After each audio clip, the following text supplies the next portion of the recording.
The Grand Slam offer only becomes valuable once the prospect perceives the increase in likelihood of achievement, perceives the decrease in time delay, and perceives the decrease in effort and sacrifice. You can either be right or you can be rich.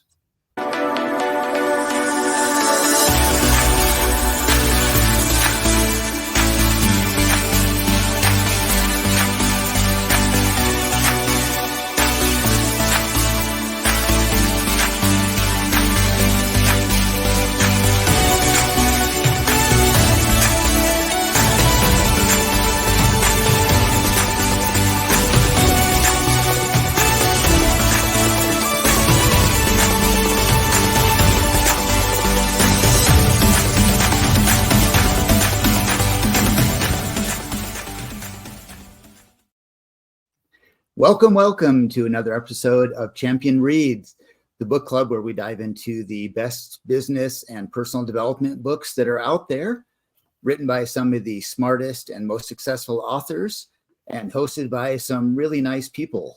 Including those are joining us today, Mr. John Kobetz Jr., the global mastermind leader, the founder of Champion Circle. Also, Mr. William Blake, dyslexic coach and author. And myself, Ian Sturmer, author, coach, and entrepreneur.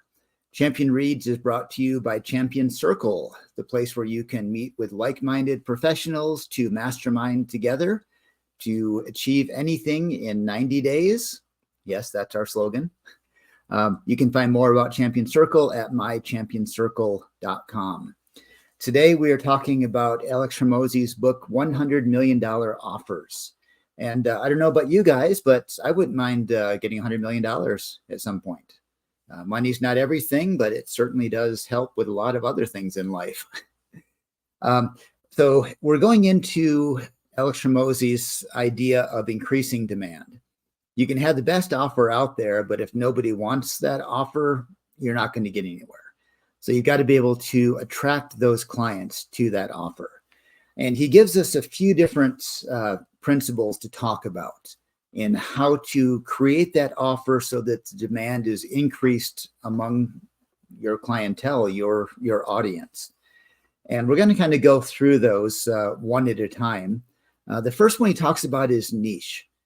And the more you niche it down, you might be thinking, well, the narrower the group you're looking at, the fewer people are going to be there for it. But he actually talks about how the opposite works. If you have, I'm just going to give his example. If you have an offer for salespeople, you may only be able to charge, $20 for that seminar because there's all sorts of offers for salespeople out there. There's so much competition with it.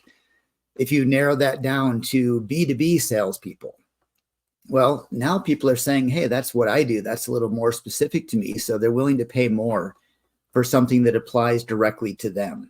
So maybe that one's worth $100 an hour for the seminar. If you go into, in his example, B2B sales for farming equipment salespeople, well, now that's a pretty specific area. And those B2B farming equipment salespeople are saying, this is going to be something valuable really for me. This is what I want. And they're willing to pay more for that. So I want to open it up to my co-hosts here.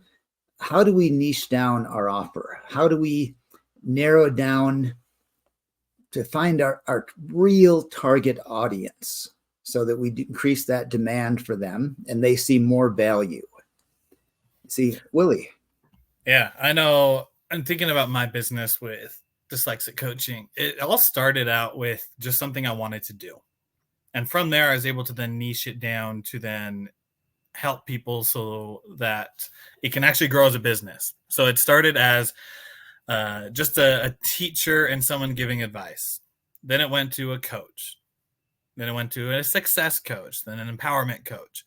Then it went through the filters of everything to a dyslexic coach. And then now, more specifically, a dyslexic achievement coach, because I don't want to focus just on dyslexics. I want to focus on the achieving side in helping dyslexics get out of their own mind and through their limitations.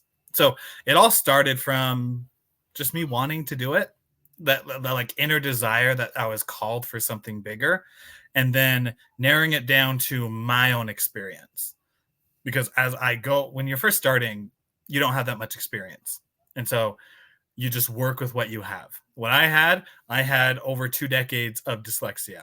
So then I was able to share my experiences with people and then help people achieve more things through that way. So I'd say for myself, summarize that into a nice little sentence. It is, do something you love to niche it down. Yeah, and the more you niche it down, the more you can charge more. And the reason why is because of specialization. If you've ever been to a specialist doctor, I've looked at the bill afterwards, and it's a little bit more of a pretty penny than the regular family doctors. And so when it comes to specialists, and we'll call them surgeons, right? They have the ability to focus in on a rare area, and it's not because of its rarity that it's more expensive. It's because of its specificity. That's a fun word to say in the morning, specificity. And it's interesting, Ian, you brought in right at the beginning, you said, I wouldn't mind $100 million. I think there's $100 million available in my available to be added to my budget and dreams and goals. And I think that that's important to change people's perspectives, because I think most people think of the millionaire mindset as having $1 million, right? And but what I love about this book is it's taking us down a path of logically thinking through, $1 million really isn't that much money in the world of business, but $100 million offers is a significant amount to individuals, and it would make a big difference in your business. And so when you, or as you prepare to make that transition, make sure that you are crystal clear. And we'll beat this drum until we have no more drum, but it's all about focusing in on who your target market is. And the finer, the clearer, the more descriptive, the painting and the drawing of this profile of these people is so specific that it becomes your business model. If you've ever had to generalize a business package, then it's because you have not niched down enough. Now, I'm not talking about particularly like restaurants or anything like that, but maybe we could. I don't think McDonald's fits into this niche, because they have almost a monopoly over the market when it comes to cheap food, right? But if you go to a really nice restaurant, you will taste the difference, and your paycheck will pay the difference as well. But you will also see that when somebody focuses on a higher, finer dining, and that is their go-to MO, then you see, the major differences. And so, yeah, as you niche down, you will increase the ability for you to charge more. And that's what defines the value of humans, especially I'll wrap this up. Sorry, guys. I get on monologues and the team's like, John, 60 seconds or less. Okay. All right. I'll wrap this up. Yeah, exactly. Thank you, guys. As a public speaker, I could jump into the public speaking industry, but my ability to speak may get me, $1, maybe give me $50, could give me $100.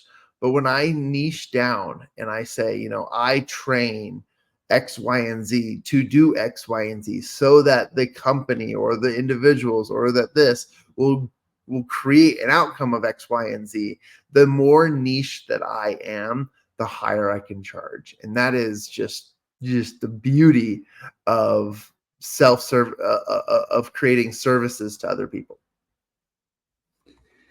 Love that. And that's true. The more you niche it down, just the more value is there for people, and the more people remember it and understand it. So probably the biggest business networking organization is BNI. And they teach a principle: when you give up to give your little 30-second commercial, say, never, ever say, my ideal customer is everyone, because nothing happens.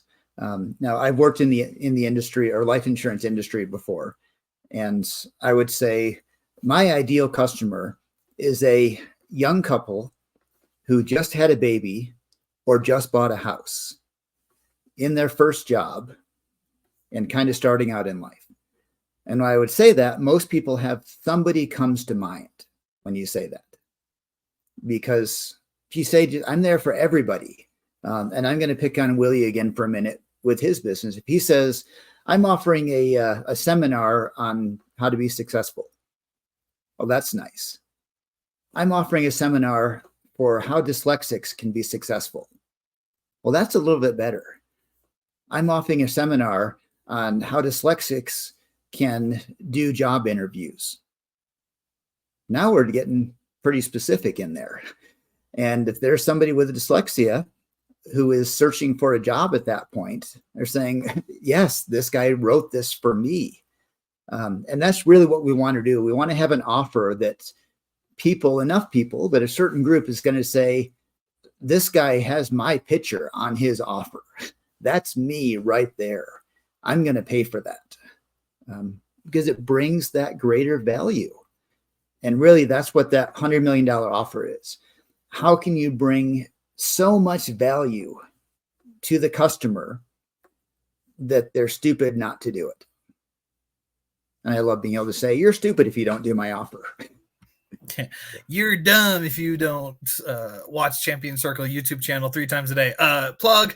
So I love that. And an idea came up to my head is that when you aim for a niche and the more specific you get, of course, a business needs money. But if you're really trying to help an individual, being able to niche down helps to attract them. That being said, at the same time, you don't want to get too niche down. Because if you get too niched, of course, it'll hit a very specific avatar. But you got to balance it with how many people actually fit into that avatar. Because you can't run a business if there's only 2 people in the world that fit your niche. They can have, unless they have like billions of dollars, then you just have 2 clients and woohoo, you're awesome. But for everyone else and the 99% of everyone else, if you niche down too much, then you start, I think, losing your ability to attract yourselves to more people. So it's a very fine line. And I don't know the exact like golden line or area that you can hit to hit it perfectly. But there has to be a balance between what you bring as a value and specificity of it. I think I said that right. Woohoo, go dyslexia. And then the other side of it still needs to be at a general sense to relate to a broader audience. Because like on social media, if you are so specific and you only reach 10 people, is that better than being maybe a little less specific, but reaching 2 million people? Just something to think about. I want to jump in and disagree just a little bit there, Willie. No, you can't. Impossible. Yeah. There's, what are we at, 6 billion people in the world right now? 8 billion, 7 billion? 7 billion people. I'm trying to count John's fingers here. Yeah, 7 or 8. Yeah, 7 billion people. I don't think it is possible to niche down anything to only hit 2 people in the world. Now, there is a certain amount, the more you niche it down, the more you may need to spend on advertising to find those people. But, I love music, and I don't think I could ever find a band which has put out a single album that doesn't have a fan club page somewhere with a bunch of people on it. And on that page, they're going to talk about their favorite member of the band. So you could pick, a fan club for the drummer of the Ink Spots. And I bet you could do a seminar and get enough people to come to that if you advertise it out there. Now, narrowing it down too much means you got to advertise more to find those people. But it also means you can tweak that from the drummer of the Ink Spots fan club to the bass guitarist of the Ink Spots fan club and have another seminar coming out after that. But I don't know if you can really niche it down too much. So I don't know. John, disagree with me. No, I'm going to agree to disagree with both of you. I'm just kidding. What I want to add to this is, well, first of all, I love the diversity in these conversations because we're meant to stretch these concepts out and to help our listeners to understand the principles better. And so I like the diversity. What I'm going to throw out there is, let's go back to the medical example. A doctor who is a surgeon who works on, let's say you don't just have general surgery, right? You have surgery from a doctor who's specialized in doing brain surgery, or maybe the surgery is you know, blood, or organs or bones, who knows. Okay, so you take those and you've got a surgeon, and surgeons do well. They make quite a bit of money, something a little over, more than $1 million a year, and yeah, they do well. But let's say there's one or two people in this world who are born with a neurological disease that has no cure, has no research, but there's one doctor who is able to perform procedures on that. You are the most valuable doctor in the world if you have a particular procedure that can operate on the rarest disease in the world. What price does that come at? And how do you value something that only fits or niches to one or two people in the world? I'll transition and say, I don't know the answer, but I'll also share something that really shocked me once. And I don't want to get too off topic, so I'll real quick. I heard a story or an example that kind of changed my perspective on life. And let's say we're flipping the script here, and we're no longer talking about being the doctor, but being the person with the neurological disease. Okay, but we're just people, right? And if I walked up to both of you today and I said, "Hey Willie, hey Ian, I'm going to give you $20 million right here, no questions asked, go for it," you'd probably say yes, right? Yes. And the catch is, if you accept my offer, if you just accept my $20 million, it's yours. You can do whatever you want with it, nothing else. However, you will not wake up tomorrow. And I believe that the majority of mankind, no matter what they could do with $20 million in one day, would probably not take the offer. And that means, in their perspective, that their lives are worth more than $20 million. Their lives to live more than one more day are worth $20 million or more. And I heard this and I thought, okay, that's very interesting. I would not take the offer. If I could not wake up tomorrow, I would not take the offer. Sure, I could set my family up for success. I could be a hero in so many people's eyes, but I'm changing my answer. Okay. It's okay. But it's interesting because I think that the value for the surgeon performing that niche procedure, they may have a greater value than $20 million because of how niche it could be. Our lives in general are worth more than that. And so I think that when it comes to niching, I do believe there's a balance, but I don't believe that you can niche too low. You definitely can't create something that doesn't have a market.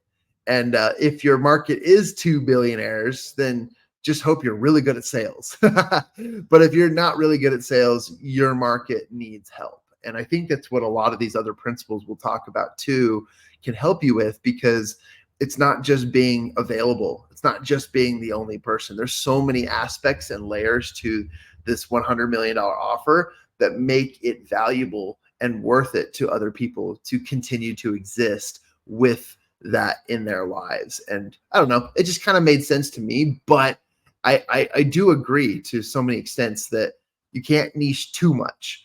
But if it's the only possible way, you should make it seem, feel, look like, taste like, smell like it is the best and only possible way for your potential clients to achieve or receive as it is accessible. So anyways, I don't know, just another example. Yeah, I love that. And you said something in there I think is really important as well with niching down, is you've got to have a real understanding of that niche. You can't just throw in buzzwords to be best brain surgeon on this particular spot of the brain. I don't know. But then not know anything about it and just use the words to say it. You've got to become an expert in your niche. So throwing that, I want to move to the next spot for a little bit here, which ties into something you said as well, is scarcity. This is the single best only chance you have for it. Now it's important to get there right now. In today's World Wide Web technology, you can do a webinar, put it on a YouTube channel, and sell it to people and have it available whenever they want. Most convenient thing possible. So why do we do live webinars? Because, I have to be on now or I'm going to miss it. It creates that scarcity. If you're not going to be there at that time for that live one or an in-person one, creates more scarcity just by being in person than just putting a video on the internet for anyone to watch anytime. And that scarcity builds value. We were talking in the green room beforehand, if you go to the grocery store and there's one loaf of bread on the shelf, then 100 people are going to fight over that one loaf of bread. But if there's 100 loaves of bread on the shelf, maybe no one buys any of it because it's not important anymore. So scarcity is his second part of this. You need to build a scarcity in your offer so that people realize I need to act on it now. Yeah, I love this principle. And I met an individual. She's a communicator and a professor at the Grand Canyon University, a private Christian college in Arizona, and it's down in Scottsdale. And she has a book that was a national bestseller called Scarcity Marketing. And this whole concept, it threw me for a whirl. I rode this roller coaster of I am trying to figure out how scarcity, which could be considered a negative topic because it has limits, right? It is so hard for an optimist to understand this, but I just want to add some just ideas and concepts. But scarcity is very interesting because since the pandemic, the number one question I get when we do live events is, will it be recorded? And that's the question from somebody who says, I won't be there, or I can't make it, or I'm going to do something else instead of attend because I have other priorities. And we have, in the world of sales, we have words and descriptions for those types of people. There's a lot of people who want freebies and they don't want to work for it. But scarcity is all about having confidence and saying, no, you gotta be there. If your favorite music artist is singing at this big concert / carnival / show, and it only happens once a year, are we going to ask, will it be recorded? No, you pay the extra $100 to go to this concert. You spend the extra amount of money and opportunities to get to the concert, and then you attend it. You go through all the necessities to be at the concert. You got to be there in order to see, feel, experience, and know exactly what's happening. So scarcity is a positive thing if you see it in that light. Scarcity is important because it creates, I almost moved into the next one, but it creates something in somebody so that they show up. And I love scarcity. I've learned to love it, even though it does feel and seem like a negative term. It reminds me of the wonderful year of 2020 with the toilet paper shortage, where everyone and their dog went to the store and there was one roll of toilet paper. And it's like Black Friday. Everyone was rushing towards it, couldn't keep it on the shelf. Scarcity is powerful. It really is. And I'm going to be that guy. I'm going to combine urgency in here as well, because I have this example that I want to share. It's on top of my mind, and that's why I keep thinking about it. So my birthday's in a couple days, and on my birthday, for myself and what I'm doing, I have something that's going to be coming out that I have 5 spots for people to come on and join. Now, if you think of 5 spots, I don't want to get too specific because I want to talk more about the principle than what's actually happening. If you talk about just 5 spots for the niche market I'm in, people are going to be like, oh my goodness, this is something I want to jump on, because it's the scarcity mindset. There's only 5 left. But at the same time, there's the urgency, because this isn't something that I'm going to leave open forever. It's just 5 spots. And so once those 5 are done, then we're done until whenever the next session or part is, when it comes up. And so I think that whenever we come up with our deals, our promotions in our business, that scarcity as well as urgency, 2 of the most powerful tools that we can use, because subconsciously we don't like FOMO. We have the fear of missing out. And sometimes we want that last roll of toilet paper. Question is, are we willing to be proactive and take the initiative to go out and get it? Or are we just going to sit by in the back and be like, are you guys recording this one or not? Which person do you guys want to be? Right? Yeah, love that. And bring up the scarcity and urgency go together. Once it gets down, there's 5 spots left, there's 4, there's 3, there's 2, there's 1 spot left, and you jump right on that. It builds that urgency. And also that scarcity, he talks about, if you've got 25 people that you think are going to sign up for a seminar that you're going to host, then you should have 20 spots open for that seminar, so that 5 people can't get in. And when you do the next seminar, you've got 5 people ready to jump in first because they missed out last time. And you can reach out to those 5 and say, you know what? You can be first on our list for next month to come into that. So that scarcity and urgency really go together. I was talking with a friend yesterday, and he was showing me this new watch that he had just bought. And both of us kind of like watches. And I'm going to throw out the nerdness of the 3 of us here. We all like Pokemon as well. And he had bought a limited edition Pokemon watch that there were only 1,300 of them made in the world. And he was talking about when they first came out on the Pokemon website, they were $300 a piece. And he didn't get it because they sold out in 1 day worldwide. So he went on eBay and they were going for $6,000 a piece because of the scarcity of it. After time, it went down a little bit, and I won't go through the whole story, but he went through this big negotiation with somebody that he found selling one because of its scarcity. If that had been mass produced and put in Walmart, it would have looked the same, could have been the same quality, and it probably would have sold for $49. But they wrote limited edition, only 1,300 copies in the world, which is not many for a Gengar watch. So build that scarcity, build that niche down. And to get a Gengar watch, who would have thought they would be that scarce, that enough people want that watch to be selling for $6,000 a piece? So Willie, you can do that. Niche it down.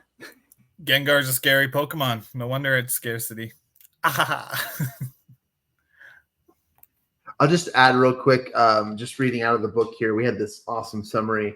And wrapping up scarcity, Alex Hormozi recommends that we use scarcity to do. Sorry, my dog is coughing in the background. Dog, I'm on a call. Thank you. Use scarcity to decrease supply to raise prices and indirectly increase demand through perceived exclusiveness. So scarcity can create not only increased prices, but an increase in demand, and it perceives the shortage of its quantity. Then urgency is used to increase demand by decreasing the action threshold of a prospect. So basically gives you a limited ability to make that decision. That watch is a really great example because there aren't many out there. And, many people always ask themselves the question about trading cards, that they don't know how it's made. So they don't get it. But trading cards are interesting because just because you have a closet full of Pokemon cards or baseball cards or something, just because you have a closet full of them doesn't mean that they've grown in value. and it doesn't mean that they're worth anything, because you got to understand that it is all about the scarcity of it. And if there was urgency in creating them and they were limited editions, then yeah, there's going to be a higher value. And if you do your research and you find out, oh, they only printed like 100,000 of these or 13,000 of them, that the significance between 100,000 and 13,000 is majorly more valuable. And so it's important to know. But just because you have something doesn't mean it makes it more valuable. You just got to do your research. When printing companies go to print these cards, whether they're baseball cards or anything, they'll print X amount. It's just how the printer works. They put a sheet of paper out and then they have the design and slap it. It's like printing newspapers. Do they do that anymore? Do people print newspapers anymore? I have no idea. But there's a demand, and then there's what you have in inventory, and so they'll create X amount. But if it was intended to be something a little bit more niche, we'll go back to that word. If it's supposed to be a little bit more specific and more valuable, then there'll be fewer of them. Even if you have hundreds of thousands of copies in some factory somewhere, you only limit how much you give out. And that's what's cool. There are companies like Overstock.com who literally build their business on the opposite end of these offers, which is we can discount anything to any price because we have an overstock of all these items versus the opposite end. You do not want to have overstock. You want to make not the mistake, but you want to make the strategic move of keeping things, niche, scarce, and urgent.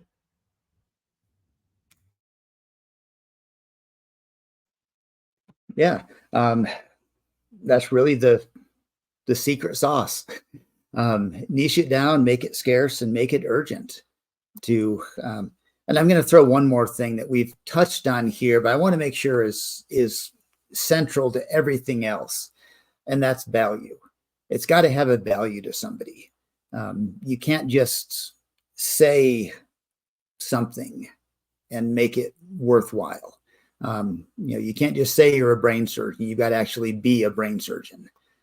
There's a few news articles I've read recently where people said on their resume that they spoke sign language, and then they got hired to interpret on TV for somebody, and it turned out they didn't know sign language, and they ended up trying to fake it on TV and really got in trouble. Don't ever do that. Don't fake the value. Don't pretend you're an expert in something that you're not. But you can be an expert. And if you narrow that down to what you want to be an expert in, niche down yourself first, your expertise, then you can build that scarcity, that urgency in it. And you can always expand your personal niche expertise into adjacent areas and become better and better at more things and create more products or services to fulfill that. So I wanted to finish that part. And let me turn it over for our final comment to Mr. Blake to close us up today. I think you nailed it in the head. What I love about Alex Hormozi and what he talks about is that he talks about focusing on one product, one avatar, one channel. So it's really narrowing it down to one single thing.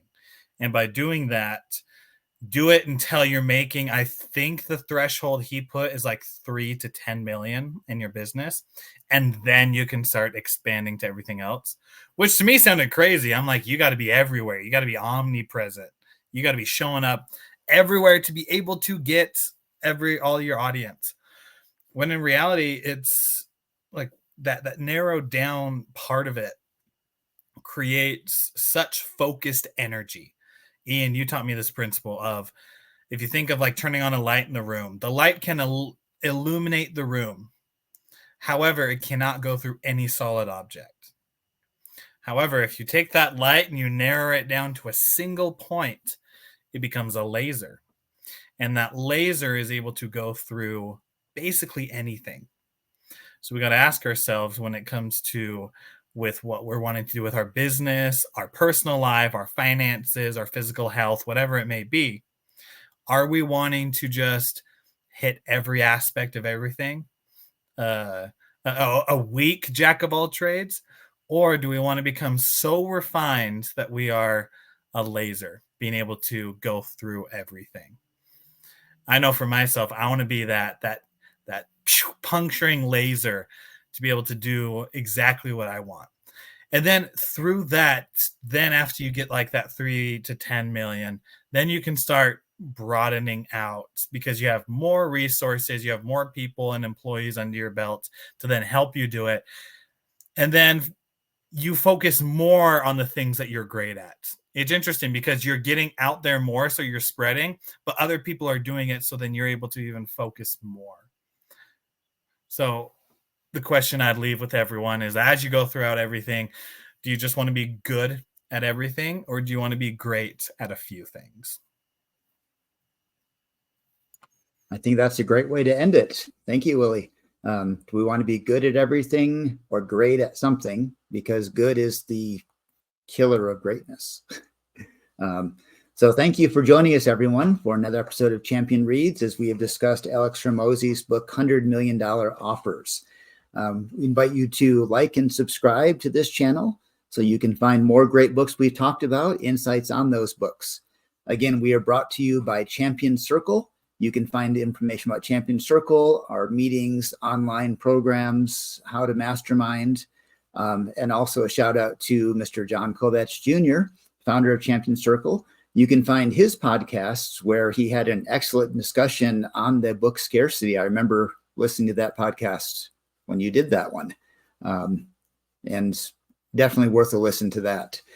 You can reach us if you'd like to comment about us, to us, ask us questions, info@mychampionscircle.com. Again, our email, info@mychampionscircle.com. If you would like to participate as a guest, we would love to talk to you about this as well. Again, thank you for joining us. Have a wonderful week and niche down your offer, create some scarcity and urgency so that you can get that $100 million check coming in to you. And if you do, we wouldn't mind a little finder's fee for helping you out with that. So until next week, thank you for joining us.